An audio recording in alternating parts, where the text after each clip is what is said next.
बस दे त्याला.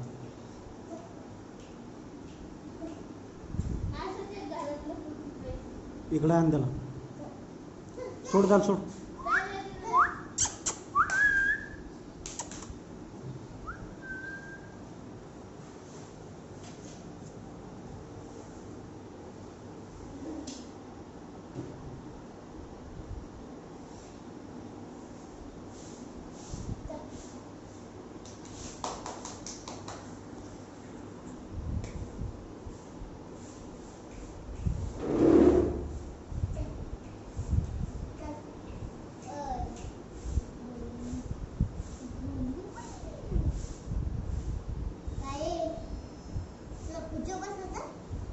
ले सोड.